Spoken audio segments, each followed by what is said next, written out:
c'est pas grave. Pour l'instant, on va juste commencer à parler de la physique du problème, de comment ça marche, d'accord? Et on va revenir un peu sur un certain nombre de choses. Donc, la Terre est, comme vous le savez, éclairée par le Soleil, d'accord? Mais vous savez également que la Terre n'est pas à la même température que le Soleil, tout simplement parce qu'en fait, la Terre se refroidit par rayonnement électromagnétique, autrement dit, la Terre, de la même façon que n'importe quel objet, vous-même en particulier, émet dans l'infrarouge, d'accord? Et en fait, ce que la Terre reçoit et ce que la Terre émet est littéralement la même chose. D'accord? Si jamais la Terre reçoit plus, elle va simplement monter sa température pour émettre plus. D'accord? Et pareil si elle émet moins. D'accord? Mais à l'arrivée, le bilan doit être le même dans les deux sens. Donc, la seule source d'énergie qui arrive sur la Terre, c'est le Soleil. Il y a un peu de trucs géothermiques, mais ça, c'est extrêmement faible pour le coup. Et sa seule façon de perdre de l'énergie, vu que dans l'espace, il n'y a rien, c'est d'émettre de l'infrarouge vers l'extérieur. Ça, c'est la première chose. La deuxième chose qu'il faut aussi bien comprendre, c'est que ce qui nous concerne, la température planétaire en tant que telle, nous intéresse pour une raison très simple, c'est le climat. Et en fait, il s'avère que le climat est concentré dans les 4 premiers kilomètres, dans les 4-5 premiers kilomètres de l'atmosphère. En gros, il s'avère qu'il existe un truc qui s'appelle la tropopause, où il y a une inversion de température et l'eau, en fait, ne peut pas dépasser ce stade-là et redescend. Et donc, tout le cycle climatique, qui est essentiellement le cycle de l'eau, est essentiellement dû à la façon dont le sol et les océans sont réchauffés. Et donc, tout ceci se passe là. Donc, en gros, ce qui se passe en haute atmosphère, entre guillemets, on s'en fout. Donc, les nuages en particulier ici sont des choses qui sont donc limitées à quelques kilomètres d'altitude. Il y en a quelques-uns qui sont beaucoup plus hauts, mais dans le principe, c'est ça l'idée. Alors, ce que vous constatez sur le graphique, c'est que là, on parle donc en watts par mètre carré, c'est-à-dire en fait une puissance surfacique de soleil. Donc, vous avez grosso modo 340 watts par mètre carré qui arrivent du soleil. Et vous en avez déjà, en fait, une grosse partie, quasiment la moitié, qui est même plus de la moitié, qui est soit réfléchie directement par la couche nuageuse, d'accord, bye bye, donc qui ne concerne pas, soit qui est directement absorbée par l'atmosphère. Donc ces parties-là, déjà, ne nous concernent pas, ça concerne quand même littéralement la moitié du rayonnement solaire. Et ensuite, vous avez donc une autre moitié qui, grosso modo, va finir par passer dans ces histoires-là, d'accord, là, tranquillement, et qui va arriver au sol. Donc vous avez une partie qui est absorbée et une partie qui va être absorbée au sol, qui est celle-là. Bien sûr, le sol a un albédo, d'accord, c'est-à-dire que il y a une partie du sol qui va réfléchir directement à la lumière du soleil, donc elle va repartir dans l'autre sens et contribuer à ces 100 totaux qui sont réfléchis soit par l'atmosphère, soit par les nuages, pardon, soit directement par le sol. Donc l'albédo, c'est un truc qui concerne majoritairement les pôles, d'accord, c'est-à-dire les zones très blanches, d'accord, les pôles, les sommets enneigés, enfin tout ce qui est blanc, quoi, dans le principe. Donc tout ceci est absorbé, vous avez une toute petite partie qui est absorbée par le sol en réchauffant, mais c'est très très faible. Et ensuite, en fait, quasiment la totalité de cette absorption va servir à deux choses, soit à faire évaporer de l'eau, c'est-à-dire enclencher le cycle de l'eau, soit à réchauffer directement euh, l'atmosphère au contact du sol. Et en fait, il s'avère que donc ça va être consommé, et vous avez de l'autre côté tout ce que la Terre émet comme infrarouge. Et là, vous constatez qu'il y a un truc assez impressionnant, c'est qu'en fait, la quasi-totalité de l'infrarouge qui est émis par la Terre est rebalancée vers le bas. D'accord? Ce qu'on appelle l'effet de serre. Et ça, c'est tout à fait normal, ça dure depuis extrêmement longtemps. D'accord? Il s'avère que s'il n'y avait pas cet effet de serre-là, la Terre aurait une température moyenne d'environ moins 15, moins 20 degrés, donc c'est une planète qui ne serait pas habitable. D'accord? Donc l'effet de serre, c'est un effet qui existe depuis très très longtemps, tout simplement parce que le plus puissant gaz à effet de serre qu'on ait sur la planète Terre en masse, c'est l'eau, c'est la vapeur d'eau, d'accord, sur laquelle on n'a littéralement aucun contrôle.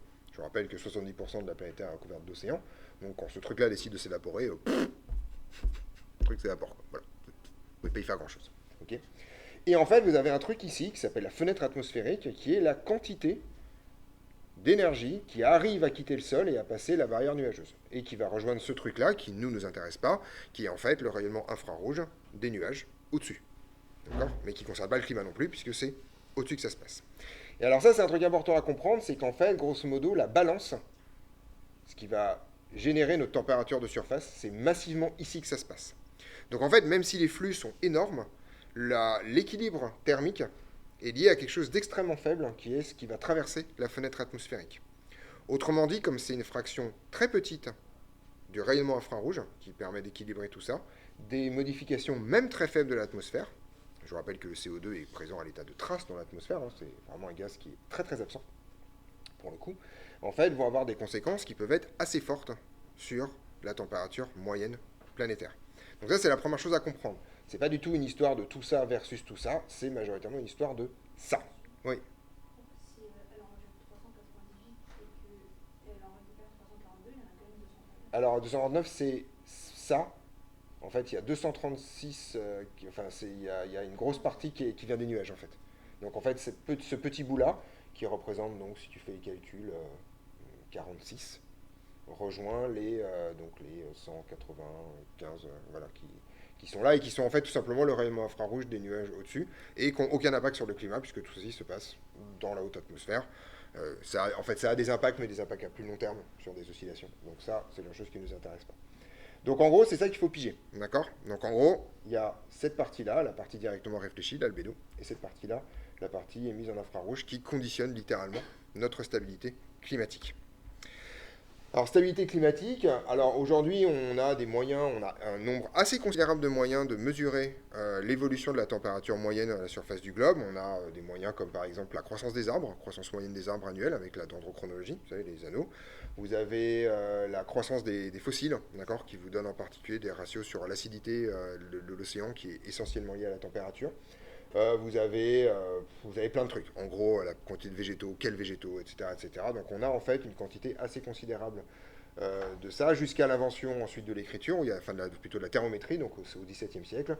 Bon, ensuite on a des relevés, à partir du XVIIIe, on a des relevés extrêmement nets, en partie sur toute la marine, où les livres de bord, heure par heure, vous notez la température, la vitesse du vent, le machin et tout, donc là on a de la data, quoi. Bravo. Donc en gros, c'est quelque chose qu'on sait très très bien faire, et si vous regardez ce graphique qui est gradué de l'an 0 jusqu'à l'an 2000, donc sur les 2000 années passées, et qu'on essaye de voir en fait l'évolution de la température, on se rend compte que en fait, dans les 2 derniers millénaires, la température moyenne du globe a été remarquablement fixe, d'accord? Bien sûr, il y a du bruit, il n'y a pas de problème, mais que grosso modo, elle a été immobile dans une espèce de variation de l'ordre de quelques demi-degrés, un peu de choses près, un demi-degré, voilà. Et qu'à partir du moment où on est rentré dans le 19e siècle, à partir de 1850, c'est-à-dire le moment où on a commencé à pouvoir à utiliser du charbon pour commencer à faire des trucs avec, et bien grosso modo, on a un dérapage complet de la température, si vous avez peut-être déjà entendu parler de ça, ce qu'on appelle l'effet crosse de Hawking, c'est-à-dire le chut, chut, d'accord, qui fait ça. Donc on a un dérapage de la température, et il s'avère que donc déjà, en l'espace de 2 siècles, d'accord, 2 petits siècles, on a pris littéralement 1 degré, d'accord, et donc ça dépasse largement toute élévation de température qu'on a pu croiser avant. D'accord? En tout cas dans la partie dans les 2 derniers milliers d'années. Quand vous faites des simulations numériques pour essayer de comprendre pourquoi cette chose-là arrive, vous pouvez faire des simulations numériques avec les éruptions volcaniques, avec l'activité solaire, avec des choses qu'on mesure très très bien, qu'on connaît très très bien. Et vous pouvez faire 2 simulations numériques, une où vous mettez pas l'activité humaine dedans, ou une où vous mettez l'activité humaine dedans. D'accord? Et donc il s'avère en fait que si vous ne mettez pas l'activité humaine dedans, il est littéralement impossible de simuler cette augmentation de température. Et donc aujourd'hui, c'est une certitude absolue depuis à peu près le début des années 2000 que l'activité humaine est responsable de cette augmentation de température. Donc là, il faut être extrêmement clair, il n'y a pas de débat sur le sujet. Les gens qui pensent qu'il y a un débat sur le sujet, c'est des gens qui ne lisent pas, d'accord, qui ne lisent pas la littérature. Là, on parle, donc tout ceci, pardon, je ne l'ai pas précisé, vient du rapport du GIEC. Le GIEC est un groupe mandaté par l'ONU depuis 1990, ça fait depuis 1990 quand même qu'on est au courant du problème, d'accord. Et qui, en fait, c'est pas eux qui font les publications scientifiques. Le GIEC est un regroupement de plusieurs milliers de personnes, par ailleurs, c'est déjà beaucoup, qui regroupe de la littérature, en fait, par des gens de disciplines diverses, comme des géologues, des archéologues, des climatologues, etc., d'accord, qui sont entre plusieurs centaines de milliers et 1 million de personnes. Donc on parle pas de 3 connards dans une cave qui racontent n'importe quoi sous acide, d'accord. On parle de dizaines de milliers de personnes, des gens qui savent exactement ce qu'ils font, qui passent leur vie à faire ça, qui ont accès à des datas largement plus que n'importe quel mortel, et qui sont tous d'accord, sans exception. Il n'y a pas de conversation sur le sujet. D'accord. Donc les débiles sur YouTube qui disent que non, c'est pas vrai, ils sont juste débiles. D'accord. Voilà, c'est pas très compliqué. Enfin, ils sont juste au minimum de mauvaise foi, on va être sympa. D'accord. Donc, il y a une augmentation de la température moyenne de la planétaire, c'est mesuré, sans pitié. Et deux, cette augmentation est forcément liée à l'activité humaine. Il n'existe aucune autre explication, aucun autre processus qui pourra expliquer ça. Voilà les 2 premiers points. Alors, petite remarque, dans les susdits machin, on peut se rendre compte qu'en fait, c'est pas, par contre, la première fois qu'on a eu des variations de température moyenne planétaire aussi importantes. Il s'avère que la planète a effectivement connu des zones en particulier plus froides, aussi des zones beaucoup plus chaudes, d'accord. Et en particulier, c'est arrivé dans les 20 dernières milliers d'années, hein, en fait, vous le savez peut-être, mais il y a 20 000 ans à peu près, on pouvait aller, par exemple, en Angleterre à pied, enfin, voilà, le niveau de la mer était beaucoup plus bas. Voilà, c'est comme ça que le continent américain, le Japon, les Philippines, l'Angleterre, l'Islande, tout ça, non pas l'Islande, il n'y avait personne, pardon, voilà, ont été colonisés. Et donc, en fait, il y a moins 20 000 ans, on était à peu près à moins 3 degrés par rapport à la référence qu'on a, qui est en fait la période pré-industrielle. Par contre, un truc qui est frappant, et donc en fait, la planète s'est effectivement réchauffée d'une quantité assez considérable, d'accord, de l'ordre de 3 degrés à peu près, 3 degrés et demi, entre moins 20 000 ans et maintenant, d'accord. Ça descend encore un peu plus bas, on peut considérer que c'est entre 4 et 5 degrés, la différence, avec ce qui se passe avec le début de ça. Et vous constatez par contre que tout ce qui est en bleu, là, ça en fait, c'est ce qu'on appelle l'histoire de l'humanité. D'accord. L'histoire de l'humanité commence avec l'invention de l'agriculture, d'accord, puis ensuite de l'écriture, ou les deux à peu près en même temps. Et donc, grosso modo, en fait, pendant l'intégralité de l'histoire de l'humanité, on a une espèce de courbe comme ça en cloche, mais avec une température qui est remarquablement stable, ok, avec un petit réchauffement là, puis ensuite une petite descente dans ces histoires-là, mais c'est pas foufou, tranquillement. Et en fait, l'humanité a bénéficié pendant l'intégralité de son histoire, d'accord, je parle de l'humanité historique en l'occurrence, d'un climat et d'une température moyenne très stable dans cette histoire-là, ce qui n'était pas le cas avant. Autre nuance quand même, cette augmentation de 3 degrés en température a pris, comme vous pouvez le constater, plus de 10 000 ans, d'accord. Alors qu'en l'occurrence, cette même augmentation qui est projetée, ça c'est ce qu'on projette si jamais on ne fait rien, d'accord, si on continue comme ça, on aura littéralement la même augmentation de température en l'espace d'un siècle et demi. Donc c'est pas du tout la même chose, on ne parle pas du tout de la même chose, d'accord.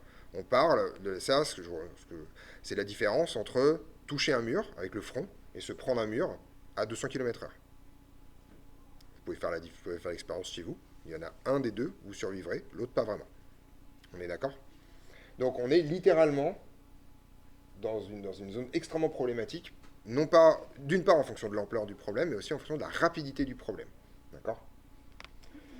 Alors, on essaye après de trouver les coupables, et en fait, les coupables, c'est pas très compliqué. Alors, en fait, l'effet de serre, c'est un effet qui est connu depuis le 19e siècle. En fait, il s'avère que la première personne qui a dit qu'il faudra arrêter de brûler du charbon, parce que sinon on va avoir des problèmes, il s'appelle Kirchhoff. Vous le connaissez, c'est le même que les lois de Kirchhoff, d'accord.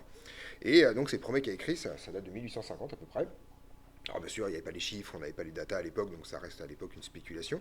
Mais c'est quelque chose en tout cas, la mécanique, on la connaît très très bien. Et en particulier parce qu'on sait que le CO2 est un gaz à effet de serre depuis extrêmement longtemps, depuis à peu près le 19e. Et donc en gros, en fait, il y a 3 coupables principaux. Alors là, on parle des coupables qu'on contrôle. L'eau n'est jamais indiquée dans les trucs là, parce que l'eau va être une conséquence qui va se rajouter au problème. Encore une fois, on n'a aucun contrôle sur les émissions d'eau. Enfin, sur la présence d'eau dans l'atmosphère, ça c'est les océans qui contrôlent tout le bordel. Et on n'a pas du tout, on est à des années-lumière d'avoir la géo-ingénierie pour empêcher les océans de s'évaporer. Voilà. Donc, vous avez 3 coupables. Le premier, c'est le CO2, qui est présent en partie par million, ici, d'accord, voilà. Et le deuxième, c'est le protoxyde d'azote, qui, comme vous pouvez le constater, est en ppb, c'est-à-dire en partie par milliard, d'accord, c'est billion en anglais, d'accord. Donc, le protoxyde d'azote est beaucoup plus faible, de même que l'ammoniac, qui est en partie par milliard. Donc ça, c'est un truc à retenir.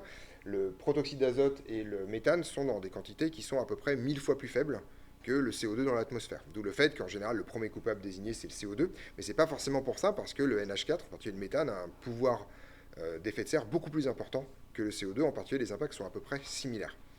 Bien qu'il soit à des concentrations très faibles. Encore une fois, là, on parle de concentrations hyper faibles. 200 parties par million, c'est ridicule hein, dans l'atmosphère. Il n'y a rien. D'accord. Donc, il faut bien voir le truc. Si on mesure, et ça, c'est hyper facile à faire, parce qu'il suffit de creuser dans la glace et d'aller regarder ce qui se passe et d'analyser la glace et les bulles d'air qui sont emprisonnées dedans. Ça, c'est un truc qu'on sait faire très très bien. Pareil avec les végétaux, pareil avec les fossiles, pareil avec tout ce que vous voulez. Si on mesure l'évolution du CO2 au cours de ces 650 000 dernières années, d'accord. Donc là, on parle de l'histoire et de la préhistoire de l'humanité. On parle quasiment de tout le scénario Homo sapiens, à peu de choses près. Et bien on se rend compte que le CO2 a connu des variations, bien entendu, il y a des volcans, il y a des machins, des choses qui se passent, d'accord, mais qu'il n'y a aucune variation aussi forte que celle qu'on a connue ces 100 dernières années. Et c'est littéralement la même chose avec le protoxyde d'azote et littéralement la même chose dans une moindre mesure avec le méthane. Donc dans le principe, on a une explosion des concentrations de CO2 dans l'atmosphère, et cette explosion de la concentration de CO2 dans l'atmosphère est concomitante avec l'augmentation de température. On a une conséquence, un coupable, et on a même un mécanisme entre les deux, puisqu'on sait comment ça marche l'effet de serre, c'est pas très compliqué. De là à conclure que le CO2 est responsable de l'augmentation de température et que ce CO2 est émis par l'espèce humaine, il n'y a qu'un pas qu'on franchit allègrement. D'accord. Voilà. Donc on a un scénario crédible qui marche très très bien, on peut faire des simulations, hein, voilà.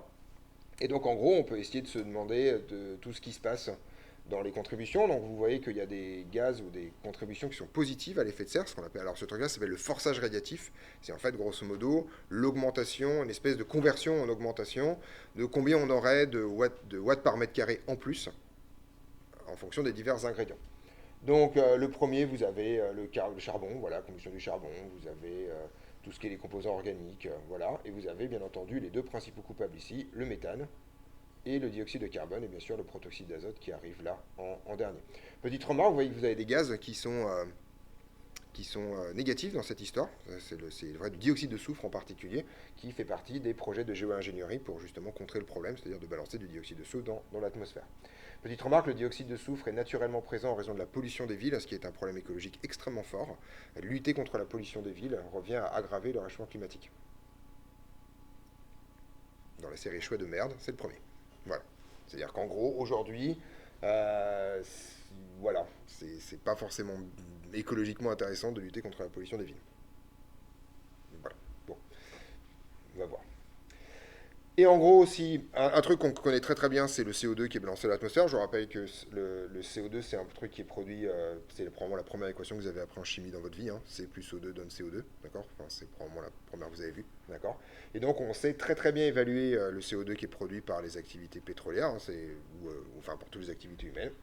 Et donc grosso modo, on se rend compte que factuellement, il y a certes des influences naturelles dans cette histoire, mais que la totalité de l'influence humaine est ici et est majoritairement liée et quasiment 100% de ce qui se passe sur le réchauffement climatique. D'accord? Donc même conclusion que tout à l'heure, il n'existe, il n'y a aucun scénario autre que le fait qu'on fasse n'importe quoi avec les matières carbonées en ce moment. Petite remarque avant de continuer, parce que je profite aussi de ça pour tordre le cou à un certain nombre d'idées. Moi j'ai 46 ans, vous en avez 18 à peu de choses près. Contrairement à ce qu'on lit beaucoup, les gens de ma génération ne vous ont pas laissé à vous, génération vertueuse, une planète dégueulasse, alors que vous êtes des écologistes en herbe. Vous êtes la génération la plus gourmande, la plus dispendieuse que l'humanité ait jamais portée, tout simplement parce que vous êtes la dernière. D'accord? De même que ma génération a été la génération la plus gourmande et la plus dispendieuse quand j'avais votre âge. D'accord? Donc grosso modo, en fait, il faut bien comprendre que pour l'instant, l'humanité ne fait qu'une seule chose, c'est continuer tout droit, sans aucune forme de problème. Je vous rappelle que probablement une bonne fraction d'entre vous ont déjà pris l'avion, ce qui était rarissime de mon temps.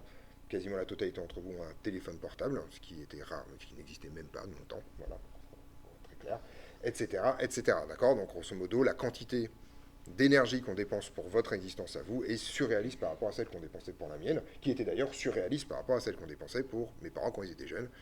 Et on peut remonter comme ça jusqu'à la révolution industrielle au minimum. D'accord? Avant, c'était tout plat, parce qu'il n'y avait pas de machine.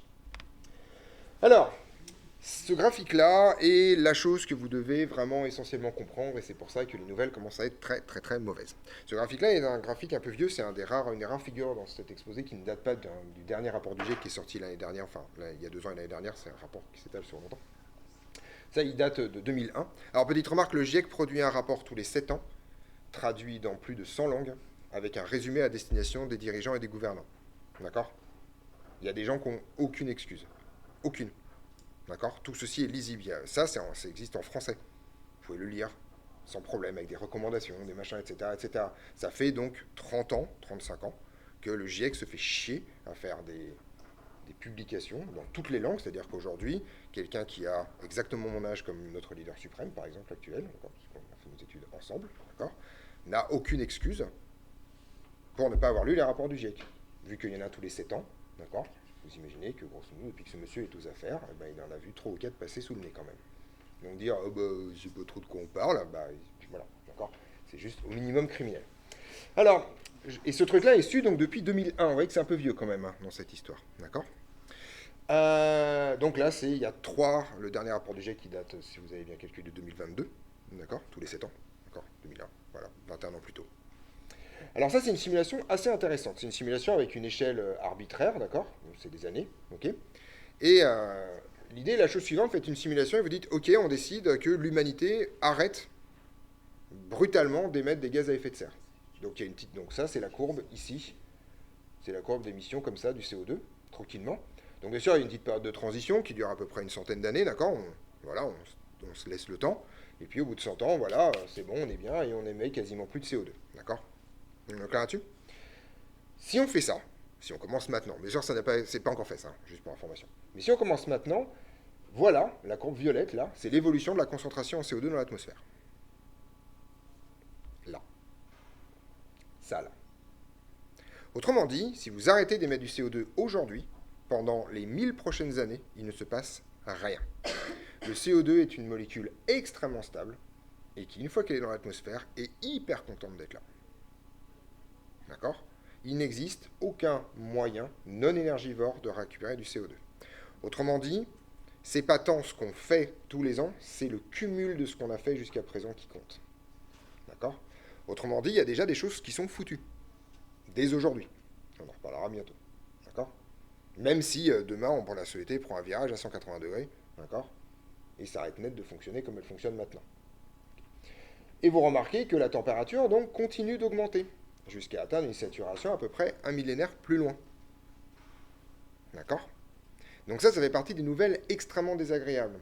Les problèmes qu'on a à régler aujourd'hui ne sont pas les problèmes qu'on va causer à partir de maintenant, ou qu'on est en train de causer, mais également ceux que vous, vos parents, vos grands-parents, etc., ont causé avant. Donc là, il y a un effet cumulatif extrêmement fort dans cette histoire. Ok? Et on va voir ce que ça implique. Alors, voilà en fait les sources de CO2 qu'on a depuis à peu près 1860. Donc en fait, il y a une source historique de CO2 qui est en fait la déforestation.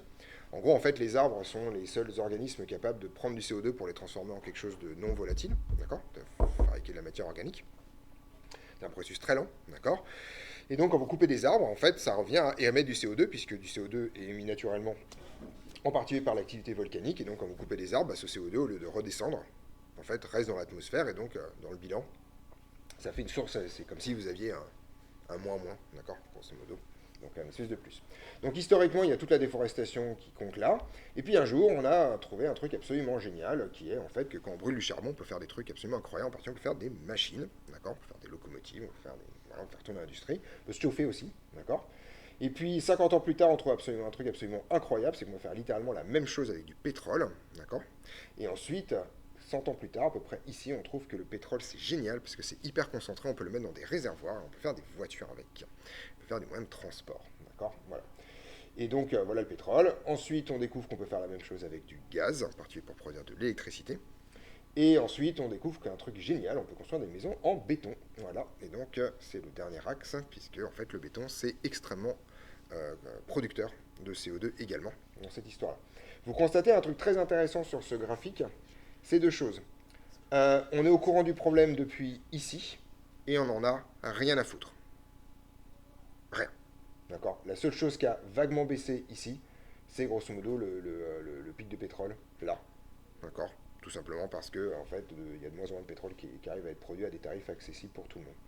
Ça, c'est la première chose. La deuxième chose qu'il est extrêmement important de comprendre, c'est qu'aucune de ces énergies n'a remplacé la précédente. On n'a pas remplacé le charbon par du pétrole. On a rajouté le pétrole sur le charbon. Ensuite, on a rajouté le gaz sur ce rajout-là. Et on a rajouté ensuite le béton qui est un peu annexe sur le sujet.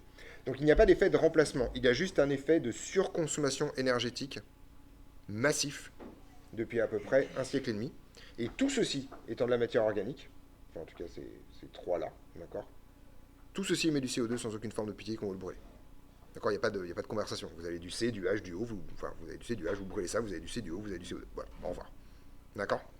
Donc ça, c'est extrêmement important à piger. Ça montre que grosso modo, il n'y a aucun effort de fait. Il y a un petit rebond après, là, qui se rebalade de toute façon. Voilà. Ouais. Je pense que ça correspond à des... Là, c'est juste... C'est pas le pic de tout, en fait. Ça, c'est juste le pic d'une déforestation. Donc, vu les dates, c'est soit une déforestation massive en Amazonie, soit, à mon avis, plus probablement une déforestation massive en Chine. Les Chinois, quand ils décident de faire un truc, ils le font, quoi. Voilà, donc ça peut être ce genre de truc, d'accord. Ou un incendie méga quelque part que j'ai raté, mais j'étais vivant, je m'en souviens pas, mais bon, voilà. Attention, donc c'est pas tout en fait, c'est juste que ce pic-là se répercute partout dans le... En fait, on additionne les choses, donc on empile au fur et à mesure. Donc là, vous constatez qu'on ne fait qu'aggraver le problème depuis qu'on est au courant quand même. On est d'accord? Oui. On déforeste un tout petit peu moins qu'avant, mais ouais, on déforeste un tout petit peu moins qu'avant, c'est parce qu'on n'utilise plus le bois comme source de chauffage qui va revenir pour le coup. Et surtout, les pays européens en particulier ont des gestions des forêts beaucoup plus intelligentes. D'accord. Cela étant, j'aimerais bien voir ce qui se passe là, avec l'arrivée de Bolsonaro au pouvoir par exemple, et les bêtises qu'ils quand même ils ont fait en Amérique du Sud. À partir de 2020, en Chine, on déforeste plus. Il y a un moratoire d'un siècle sur la déforestation en Chine, donc ça va. Mais bon, bon, on peut se rassurer avec les arbres, mais je crois que c'est pas le problème. Mais c'est vrai qu'effectivement, c'est vrai. Ouais. Les incendies, parce qu'il y en a beaucoup plus maintenant. Yeah, bah, effectivement, ça va aggraver, ça aggrave le problème. C'est que ça enlève des arbres et ça balance du CO2. Ça aggrave le problème. Il n'y a quasiment que des boucles de rétroaction positives dans le réchauffement climatique. C'est-à-dire qu'en gros, les effets du réchauffement climatique aggravent le réchauffement climatique. Sans exception, quasiment. Il n'y a quasiment rien en rétroaction négative. C'est en SI, vous avez un plus là, pas un moins. Voilà. Ça, c'est pour lecture si vous voulez reprendre le document qui est sur le NT. C'est en fait, il s'avère que le GIEC maintenant a des scénarios de développement qui sont des scénarios genre comment ça se passe au niveau politique en termes des grandes puissances. Est-ce qu'on arrive à se mettre d'accord? Est-ce qu'on arrive à faire des trucs ensemble? Est-ce qu'au contraire on est en compétition de bâtards, etc., etc. En gros, plus le numéro est bas, plus vous avez un truc écolo à la Miyazaki, d'accord? Plus le numéro est élevé et plus moins ça ressemble à ça, quoi, d'accord? Plus ça ressemble à une surconsommation des ressources, des conflits entre les États, etc., etc. Je ne fais pas tout le détail, vous pouvez lire les détails après. Alors l'idée, la chose suivante, c'est que maintenant on est capable de faire des simulations numériques, on fait ça très très bien. Et donc on part d'aujourd'hui, d'accord, avec des données sûres, donc 2015 en l'occurrence, date des accords de Paris, si vous vous souvenez de ce truc-là, d'accord, qui est devenu la référence dans les accords climatiques. Et en fait, on va tout simplement simuler les émissions de dioxyde de carbone à partir de 2015 en fonction des divers scénarios, d'accord, socio-économiques. Alors vous voyez que vous en avez deux, ici, les bleus là, le 1,9 et le 2,6. Alors le 1,9, les chiffres qui sont là, de 1,9 jusqu'à 8,5, c'est le forçage radiatif, c'est-à-dire grosso modo de combien augmente la puissance moyenne reçue par mètre carré sur Terre en fonction de l'effet de serre, donc de 1,9 watts par mètre carré à 8,5 watts par mètre carré. Et dans le principe, vous voyez qu'il y en a deux qui sont des trajectoires très vertueuses, où en fait le CO2 commence à descendre à partir de 2020 à peu près, voilà, tranquillement mais sûrement. Vous en avez une trajectoire qui est la trajectoire orange, qui va m'intéresser beaucoup, qui est grosso modo une trajectoire beaucoup plus lente, avec une augmentation encore de la production de CO2, mais plus lente, de plus en plus modérée, jusqu'à atteindre un pic d'émission vers 2040 à peu près, et une descente beaucoup plus lente ensuite de ce truc-là. Et ensuite, vous avez deux scénarios, qui sont les scénarios où grosso modo on continue à brûler tout ce qui bouge en termes d'organique, d'accord. Celui-là en particulier où on va aller chercher le gaz de schiste, le pétrole au fond des océans, sous l'Arctique, tranquille, là on y va jusqu'au bout, d'accord. Scénario dont on pense que la probabilité n'arrivera pas, parce que si jamais vous faites ça, en fait, les dérèglements humains seront tels que probablement la société s'effondrera avant qu'on ait réussi à cramer tout le pétrole. Voilà. Ouais. Alors, celui qu'on fait, c'est celui-là. Ceux qui sont définitivement condamnés, c'est ceux-là. Et celui qui m'intéresse, c'est celui-là. Donc en gros, hein, je vous spoil la suite.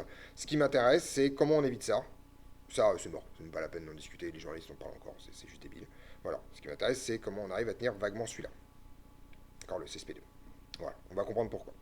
En gros, vous avez à côté les courbes à peu près sur les mêmes, en particulier l'augmentation de méthane, de protoxyde d'azote et de dioxyde de soufre, qui grosso modo baisse pour le coup pour le dioxyde de soufre dans les polluants. De toute façon, ça c'est la dépollution des villes et le passage aux véhicules électriques. Donc dans le principe, toutes les courbes sont à peu près cohérentes sur une espèce d'évolution industrielle d'émissions fortes ou d'émissions faibles. Alors maintenant, on va regarder. Si vous faites donc, vous voyez, vous avez ces 5 scénarios là exposés, et donc vous pouvez vous demander qu'est-ce qui se passe donc en 2100 en termes de température. Donc l'horizon aujourd'hui, c'est toujours celui de 2100, c'est-à-dire pour vous, enfin pour nous d'ailleurs, dans 75 ans. Alors je dis pour vous parce que moi je serai mort. Vous serez quand même plus très en forme, globalement, hein, d'accord. Mais vos enfants, par contre, théoriquement, si vous en faites, a priori, seront encore probablement vivants, d'accord. Voilà. Si vous êtes dans le scénario le SSP1, vous avez une augmentation finale de température de 1,5 degré par rapport au truc industriel. Ce scénario, il est condamné, on les a déjà dépassés. C'est fini. Ça, c'est foutu. Voilà. Je vous rappelle que ça, c'est les accords de Paris, tels qu'ils étaient au départ. On contient l'augmentation de température à 1,5 degré à l'horizon 2100. Ça, c'est mort. Vous avez ce que moi j'appelle les accords de Paris réalistes, c'est-à-dire on tient le truc en dessous de 2 degrés. D'accord. Donc c'est pas du tout la trajectoire qu'on a aujourd'hui, hein, si je reviens en arrière, si j'y arrive. Si je reviens en arrière, vous voyez que grosso modo, ça signifie qu'à partir de 2020, on aurait commencé à baisser nos émissions de CO2, d'accord? Ce qui n'est arrivé qu'une seule année, c'est-à-dire l'année du Covid, d'accord? Ce dont notre leader suprême se glorifie absolument, sauf que c'est pas de sa faute pour le coup, hein, c'est juste les gens arrêtent de bosser, donc voilà. Terminé. Et ensuite, il y a celui-là qui nous monte en fait à une température moyenne du globe à entre plus 2 et plus 3 degrés, d'accord? Et ensuite, les deux autres, c'est au milieu, entre plus 3 et plus 4, quasiment plus 4, et ici 4,5, 5. D'accord? Donc ça, c'est les chiffres que je veux que vous reteniez.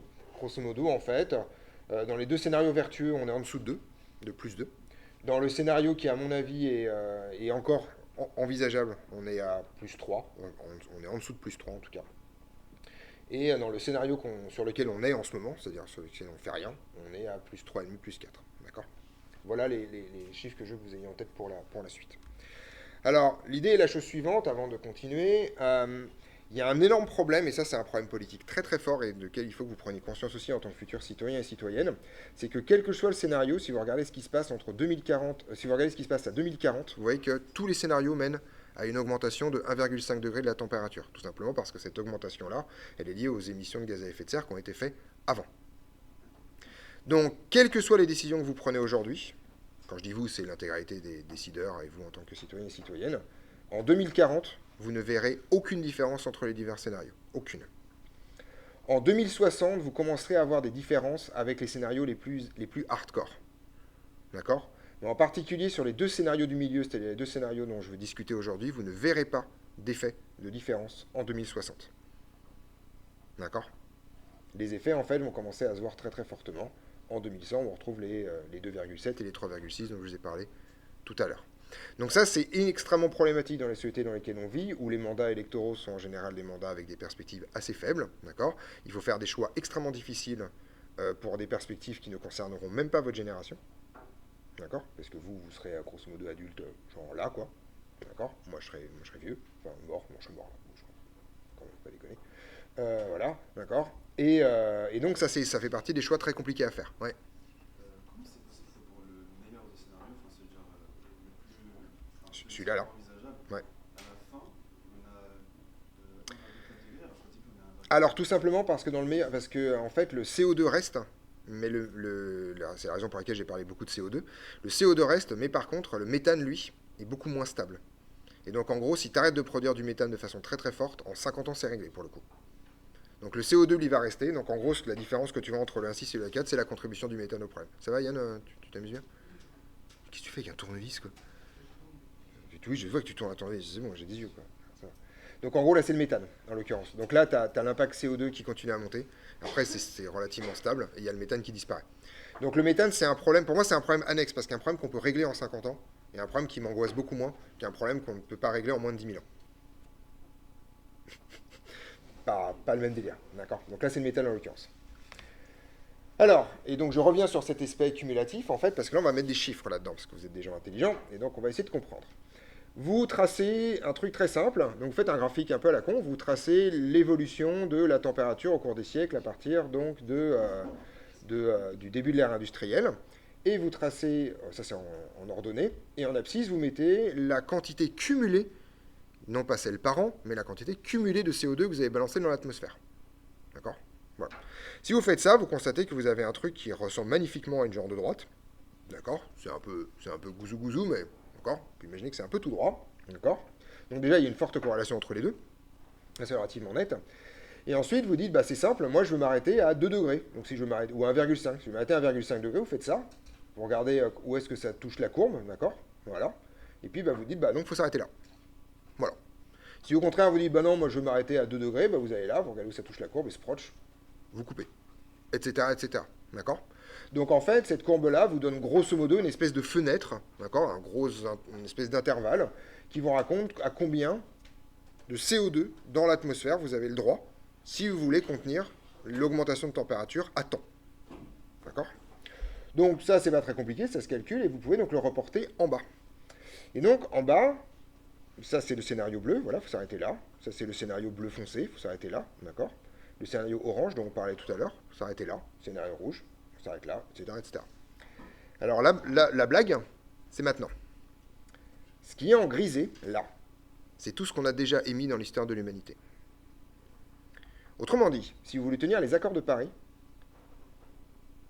sur l'intégralité du CO2 qui a été émis dans l'atmosphère, dans l'intégralité de l'histoire de l'humanité, il vous reste ça. Et c'est tout. Et après, on s'arrête net.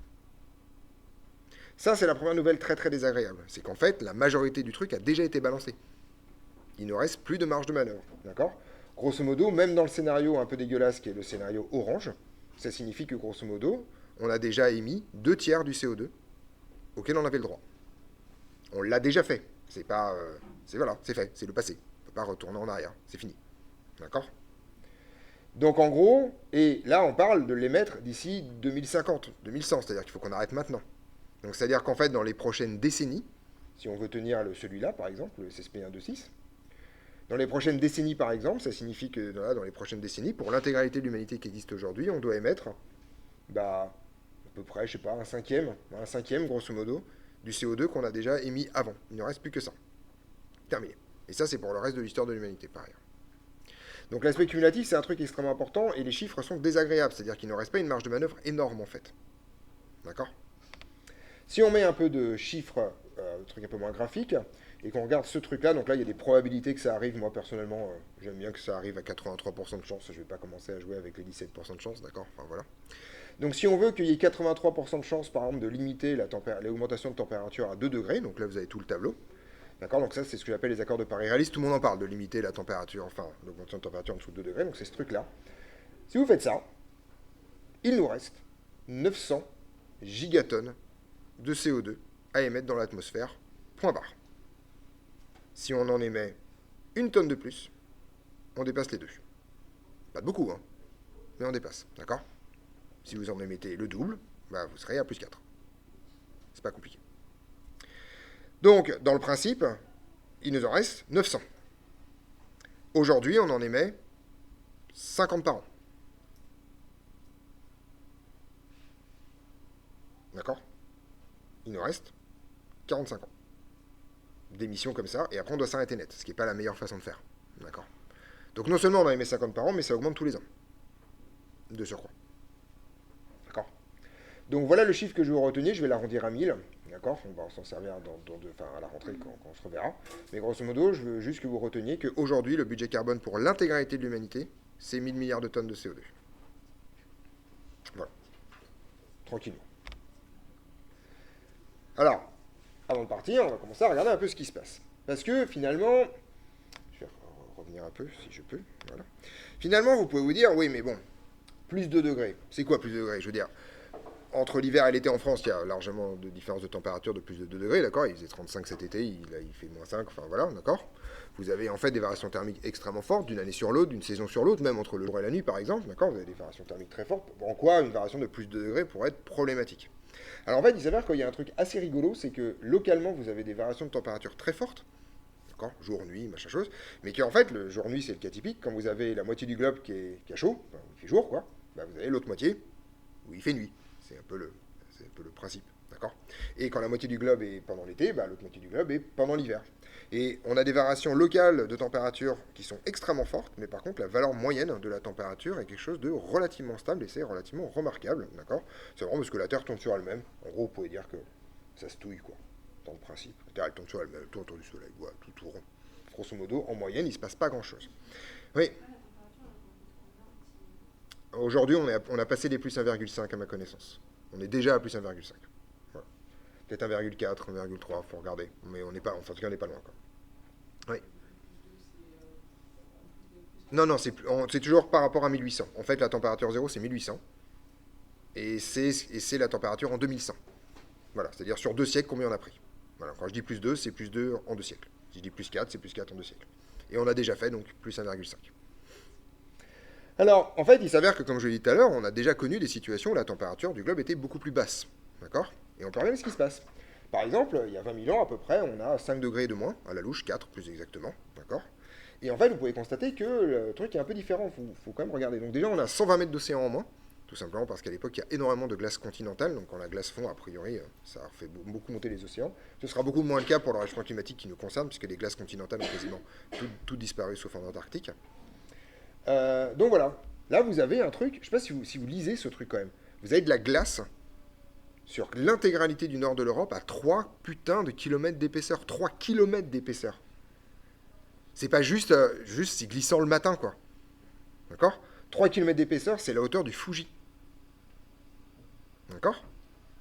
Le Puy de Dôme, il est sous la glace, là. Je parle même pas de la Tour Eiffel, enfin, il n'y a pas de Tour Eiffel à l'époque, mais bon. D'accord? L'altitude du Mont Blanc, techniquement, c'est plus que 2 kilomètres, là. Vu que vous partez de 3 kilomètres de haut, déjà, tranquille. D'accord? Donc vous voyez que d'un point de vue strictement nourriture, par exemple, là, ce petit chiffre-là, en fait, c'est la quantité de nourriture que produit, enfin le nombre d'êtres humains plus exactement, que l'Europe intégrale peut nourrir. Si vous êtes à moins 5 degrés, vous pouvez nourrir à peu près 100 000 personnes sur l'intégralité de l'Europe. C'est-à-dire, littéralement et exactement, 1 million de moins que maintenant. Juste 1 million. Donc, une variation de la moyenne de 5 degrés, c'est une catastrophe. C'est une catastrophe, d'accord? C'est un changement majeur et massif de la façon dont la planète Terre fonctionne. Si ça se passe sur 10 millénaires, on s'en fout, on a le temps de bouger, d'accord? C'est pas très grave ça. Sur un siècle, c'est pas le même délire, d'accord?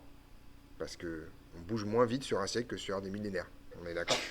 Donc là, en fait, grosso modo, si on reste dans le scénario actuel, c'est-à-dire qu'on va avoir un plus 4 degrés à l'horizon 2100, on va faire ce genre de changement de paradigme en un siècle. Ça, là. Donc, bien sûr, c'est la case d'après. Mais vous pouvez imaginer ce qui se passe quand même, d'accord? En gros, c'est pas très compliqué, je vous spoil la fin. Si on fait plus 4 degrés à l'horizon de 2100, l'intégralité de l'Europe au sud de la Garonne est inhabitable. D'accord? Et je parle même pas du Maghreb, je parle même pas... Enfin voilà, d'accord? Tout ça, c'est des Indes. Tout ça, c'est des Indes. C'est terminé. L'Espagne inhabitable, l'Italie inhabitable, la Grèce inhabitable, Toulouse inhabitable. D'accord? C'est ça dont on parle. Donc quand je vous dis que... Là, je vous parle comme des adultes, d'accord? Vous avez la version pour adultes, là. On parle pas de trucs pas rigolo. Enfin, pas de trucs rigolos. Ok? Donc, je vous rappelle les différents trucs. Ça, c'était les rappels d'avant. Donc, je rappelle les scénarios qui m'intéressent. Celui-là, c'est plus 3,5. D'accord? Celui-là, c'est celui... Ces deux-là sont quasiment condamnés.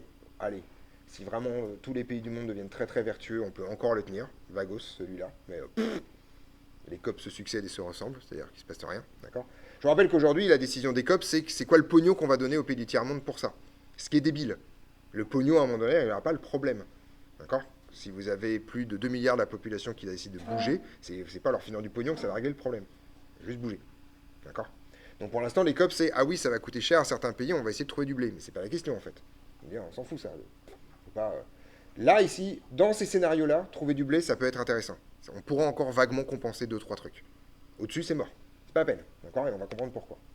Ça, en fait, c'est les élévations de température en fonction des divers trucs. Donc si vous avez... Ça, c'est ce qu'on a observé, plus 1 degré. Et la simulation pour confirmer que grosso modo on raconte pas n'importe quoi. Et ensuite, si vous avez plus 1,5, plus 2 et plus 4. D'accord? Vous voyez que le plus 8, il est même pas mis sur la carte dans cette histoire-là. Vous pensez déjà qu'il y a un certain nombre de problèmes, c'est que vous avez des augmentations de température qui sont massives et qu'en particulier elles sont inégales. En particulier, vous avez des augmentations de température considérables au niveau du pôle Nord. D'accord? Tout simplement parce qu'il n'y a pas d'inertie continentale. D'accord? Et donc, grosso modo, là, ça prend, jusqu'à ce que toute la glace fonde et après, c'est la banquise qui prend, la flotte qui prend, enfin voilà, il y a tout qui prend ici, donc c'est assez brutal. D'accord? Globalement, néanmoins, ça fait des augmentations assez fortes et on va commencer à regarder les trucs rigolos. Donc vous vous souvenez des dômes de chaleur? C'est vrai qu'en ce moment en France on est un peu épargné. Vous vous souvenez des dômes de chaleur au Canada par exemple l'année dernière? Vous savez, ces dômes de chaleur, c'est des trucs où il fait tellement chaud que si vous êtes dehors, vous mourrez. Les gens meurent. D'accord? Tout simplement parce que vous êtes des animaux régulés, moi aussi d'ailleurs. D'accord? Et donc si la température dépasse 36 degrés, vous devez en fait transpirer à un moment donné pour réguler votre propre température. D'accord? Si c'est plus possible, parce qu'il fait trop chaud, d'accord, à un moment donné, votre température corporelle augmente. Et ça, c'est un truc que vous ne connaissez probablement pas, parce qu'il y a un truc qu'on appelle le doliprane, mais avant, en fait, on mourait de fièvre. Quand votre température corporelle devient trop importante, vous mourrez. Vous mourrez. Définitivement. D'accord? Voilà. Vous êtes décédé. Donc, dès que votre température corporelle atteint 40 degrés, vous n'êtes pas bien, et si ça dure trop longtemps, bah, vous mourrez. Et ça, en fait, c'est ce genre de choses qui arrivent. Ça arrive, par exemple, alors bien sûr, ça arrive sur les personnes âgées, des choses comme ça. Enfin, tout le monde n'a pas la même résistance, d'accord? Mais factuellement, c'est ce qui est arrivé au Canada, par exemple, il y a 2 ans. Il y a un dôme de chaleur qui est resté pendant 3 semaines sur le Canada. Et donc, les gens qui étaient dehors, au bout d'un certain temps, les gens finissaient par mourir. Ils mouraient de chaud. C'est une façon la plus absurde de mourir qui soit, mais une mort de chaud, au sens littéral du terme. D'accord? Alors, ce genre de choses, bien sûr, ça a toujours existé. D'accord? Et c'était relativement rare. Et ça, en fait, en français, on appelle ça des événements décennaux. D'accord? Donc, en gros, ce genre de pic de chaleur, il y en avait qui arrivaient une fois tous les 10 ans. C'était impressionnant, c'était comme la canicule de 2002, par exemple. D'accord? Si vous avez des parents, vous avez des parents probablement, ils ont connu ça. D'accord? Même s'il faisait chaud, c'est assez brutal. Il y a eu quand même en France, il y a eu 2000 ou 3000 morts, si je ne me trompe pas, la canicule de 2002, quand même. Hein. C'était assez brutal, quand même, déjà. Et donc, avant, ça arrivait tous les 10 ans. Alors maintenant, on va regarder ce graphique parce qu'il est intéressant. Si jamais vous augmentez la température, par exemple, de plus 2 degrés, ce qui arrivait avant tous les 10 ans va arriver 4 fois plus souvent. Donc autrement dit, ça va arriver tous les 2 ans et demi. Si vous avez une augmentation de température de 2,6 degrés, ça va arriver 5,6 fois souvent. C'est-à-dire quasiment tous les ans, vous avez ça. Un an sur deux. Et si vous avez la température qui augmente de plus 5 degrés, eh bien les événements qui arrivaient une fois tous les 10 ans, ils vont arriver 9 fois plus souvent. Autrement dit, ce que vous allez compter, c'est les étés où vous survivez. Pas les étés où il fait chaud. Vous allez compter les étés où c'est possible de sortir dehors. À plus 5 degrés. Si vous faites la même chose pour les événements cinquantenaux, d'accord? C'est-à-dire les trucs qui arrivaient tous les 50 ans, c'est-à-dire les trucs que votre grand-mère raconte au coin du feu, les trucs vieux, quoi. Les trucs vraiment hardcore. D'accord? Et bien, à plus 2 degrés, à 2,7 degrés, là, ça arrive 13,9 fois plus souvent. D'accord? Autrement dit, un truc qui arrivait tous les 50 ans, maintenant, grosso modo, vous divisez par 13, ça va arriver à peu près tous les 4 ans, quoi. Tous les 5 ans. Donc des trucs qui étaient des trucs de mémoire d'anciens, c'est des trucs qui seront votre quotidien tous les 5-10 ans, si jamais vous êtes là. Je vous rappelle que de toute façon, vous êtes déjà ici. Le meilleur scénario, c'est celui-là. Donc autrement dit, déjà, dès le départ, les trucs qui arrivaient tous les 50 ans, ça va arriver 8 fois plus souvent. Donc à la louche, tous les 5 ans. Donc le dérèglement climatique, il a déjà commencé, d'ailleurs, vous le savez, a priori. Donc tous les événements extrêmes commencent à se produire à des fréquences plus élevées. Ça ne veut pas dire qu'il n'y avait jamais eu d'événements extrêmes avant. Ça veut juste dire que les événements extrêmes qui se produisaient extrêmement rarement avant vont se produire de moins en moins rarement. Voire de plus en plus fréquemment, voire tout le temps. Et effectivement, on ne sait pas ce qu'il y a là. On ne sait pas ce que vont être les événements cinquantenaux, une fois que les événements cinquantenaux sont devenus la norme. On est d'accord? Et pour la suite, il y a un petit graphique que, si j'arrive à retrouver mon curseur, que j'aime bien. Et là, on va faire un peu de géographie, et c'est ça qui terminera ce cours aujourd'hui, juste pour vous plomber le moral. Ceci est une carte du monde, comme vous pouvez le constater, d'accord? Vous connaissez un peu votre géographie, la France c'est là, d'accord? Et vous savez aussi probablement que si je trace un petit cercle ici, d'accord, là, vous avez plus de la moitié de la population mondiale qui vit ici, d'accord? Vous avez l'Inde, plus d'1 milliard d'habitants, la Chine, plus d'1 milliard d'habitants, toute l'Indonésie, je me souviens plus des chiffres, mais je crois qu'ils sont aussi relativement nombreux dans ces histoires-là, d'accord? Le Japon, quand même, 140 millions de bibis, et du monde aussi, voilà. Là, vous avez la moitié de l'humanité qui vit. Vous avez une grosse fraction de l'humanité qui vit ici aussi, d'accord? Dans l'Afrique centrale, là, il y a du monde, d'accord? Voilà. C'est marrant parce que c'est là où il y a des tâches, vous allez voir, c'est là où c'est rigolo. Alors, ce truc, je vais vous lire le graphique. Donc, en gros, le truc est relativement simple. Ça, c'est gradué de 0 jusqu'à 365.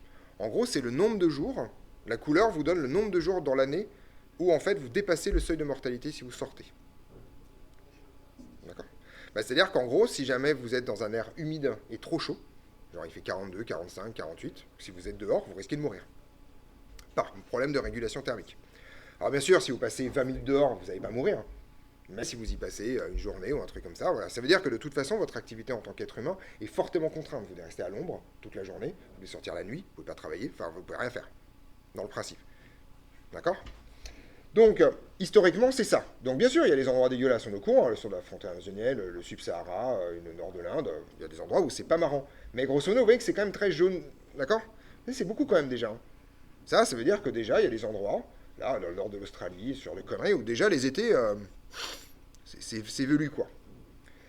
Si vous êtes dans le RCP 2,6, c'est-à-dire le truc sympa, celui qui a plus 2 degrés, vous commencez à avoir des endroits qui arrivent en rouge. Quand ça arrive en rouge, c'est que la moitié est dépassée. D'accord? Bon, alors on s'en fout un peu, parce que, bon, il n'y a pas grand monde. D'accord?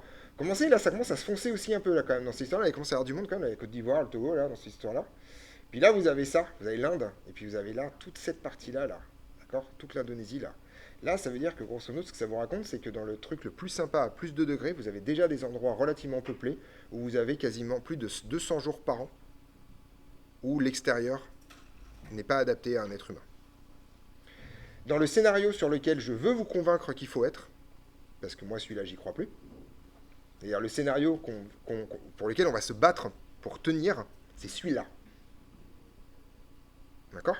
Celui sur lequel on est engagé aujourd'hui, c'est plutôt celui-là. Alors je vous rappelle ce que ça raconte. Tous les partis qui sont en rouge seront inhabitables. D'accord ? Littéralement. Ouais. Alors, pas du tout, c'est un grand mot, mais tu vas être touché d'une façon un peu rigolote. Parce que là, ici, dans un scénario à plus 8,5, on estime entre 2,5 et 3,5 milliards de gens qui vont devoir se déplacer à l'horizon 2080. D'accord ? Je vous rappelle qu'on est dans un pays qui est incapable de gérer 10 migrants qui arrivent sur une plage. D'accord ? Ok ? Alors qu'on est quand même la 5e puissance économique mondiale, on sait pas quand c'est pas possible, mais bon voilà. D'accord ? Je vous rappelle qu'il y a un petit facteur entre 10 et 3 milliards. On est d'accord ? Non, mais je vais être très clair. On est un des pays les plus riches du monde, faut pas déconner. Hein. Je veux dire, c'est inacceptable. Je veux dire, ils sont là, ils viennent d'ailleurs. Bah, ils viennent d'ailleurs, connard, toi aussi. Enfin, c'est bon, lâche-nous, quoi. Donc voilà. Donc là, franchement, il va falloir sérieusement qu'on révise nos bureaux d'accueil des migrants, là, quand même. Parce que quand il y a 2 milliards de personnes qui vont décider de venir, justement, parce qu'ils vont voir ces cartes, ils vont faire « Oh, mais là-bas, ça a l'air vachement bien, cette histoire. » Voilà. D'accord ? Donc, en fait, c'est pas que l'Europe n'est pas touchée. C'est que l'Europe est très, très, très loin, parce qu'elle est très nord, des seuils d'inhabitabilité. Donc, même si tu prends une claque énorme, en fait, le nombre de jours où ça va être énorme va se chiffrer éventuellement en 3, 4, 10, relativement dispersé. Donc, vu qu'on part quand même d'une situation très, très froide, on va avoir du mal à atteindre les seuils d'inhabitabilité. Par contre, dans tous les endroits, l'équateur est là, en fait. C'est toujours le principe. Hein. D'accord ? Donc, plus tu es à l'équateur, plus, en fait, l'impact solaire est fort. Donc, en fait, le problème, c'est qu'ici, comme tu es à l'équateur, si tu veux, c'est là où tu as la majorité d'évaporation de l'eau. Donc, je ne sais pas si vous êtes déjà allé dans ce genre d'endroit, mais ici, en fait, il fait à la fois très chaud et très humide, pour le coup. Et donc, quand il fait à la fois chaud et humide, tu as des problèmes assez énormes, parce que il fait très chaud, donc tu ne peux pas te réguler par diffusion, et il fait très humide, donc tu ne peux pas te réguler par transpiration. Et manque de peau, l'évolution a inventé que ça. Ouais. Est-ce que du coup, s'il y a des conditions comme ça, l'être humain peut-être il va s'adapter S'adapter ? Mais en 100 000 ans, ouais. Non, mais sur- En 100 non mais, la dernière... Est-ce que tu connais, ça c'est hyper intéressant comme conversation, est-ce que tu connais la date de la dernière mutation génétique majeure de l'humanité ? Ouais. Non, quand même pas. Il y en a 2 qui... Non, ils sont pas là. Il y en a 2 qui sont, qui sont à peu près concomitantes. C'est les cheveux lisses, noirs des Asiatiques, majoritairement, d'accord, des Japonais, et des Amérindiens avant qu'on les ait butés, puisque c'est la même souche génétique, et le cérumen sec. En fait, les Japonais n'ont pas de... Le cérumen ne colle pas, il est sec. Ça, c'est les 2 dernières innovations génétiques de l'humanité, ça date de moins 40 000. Donc si tu veux, le temps que l'humanité s'adapte, ça se chiffre en... Une espèce fait des évolutions génétiques, ça se chiffre en dizaines de milliers, voire en centaines de milliers d'années. Donc l'humanité va s'adapter selon toute probabilité, mais pas en 50 ans. On n'est pas des moustiques, quoi, je veux dire. On ne mute pas génétiquement comme ça. Je te rappelle que déjà, pour qu'il y ait mutation génétique, il faut qu'il y ait reproduction. Il faut qu'il y ait reproduction sur un nombre de générations tout à fait élevé. Alors je suis sûr que tu as une sexualité débridée, mais... avoir à peu près une centaine de générations en 80 ans, va falloir y mettre du tien quand même, hein, d'accord ? Voilà. Oui.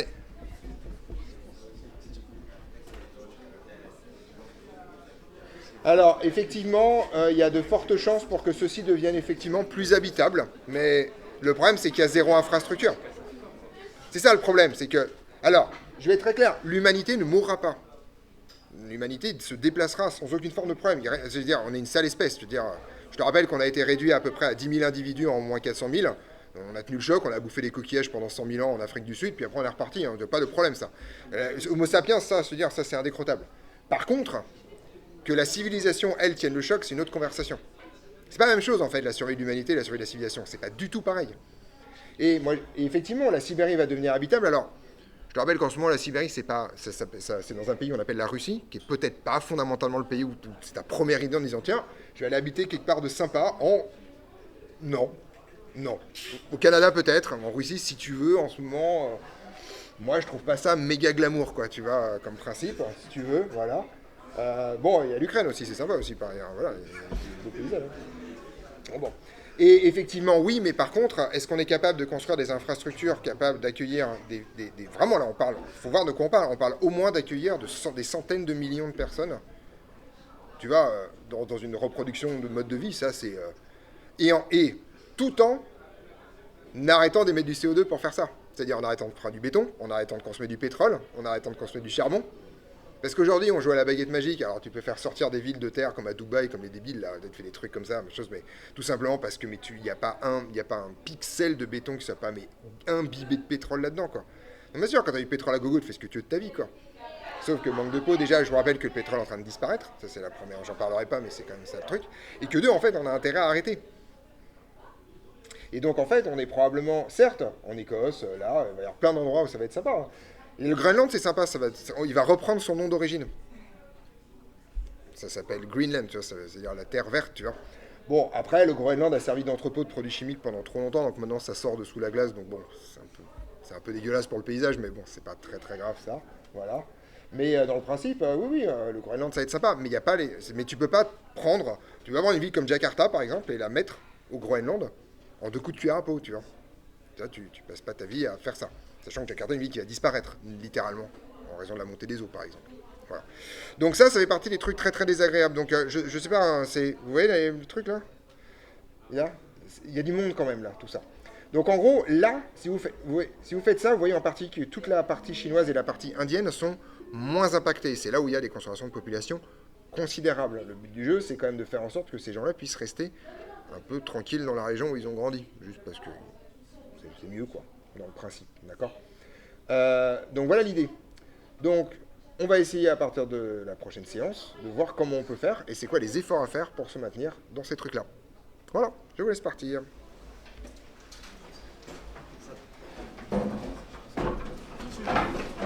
Attends, j'éteins. Comme vous avez dit...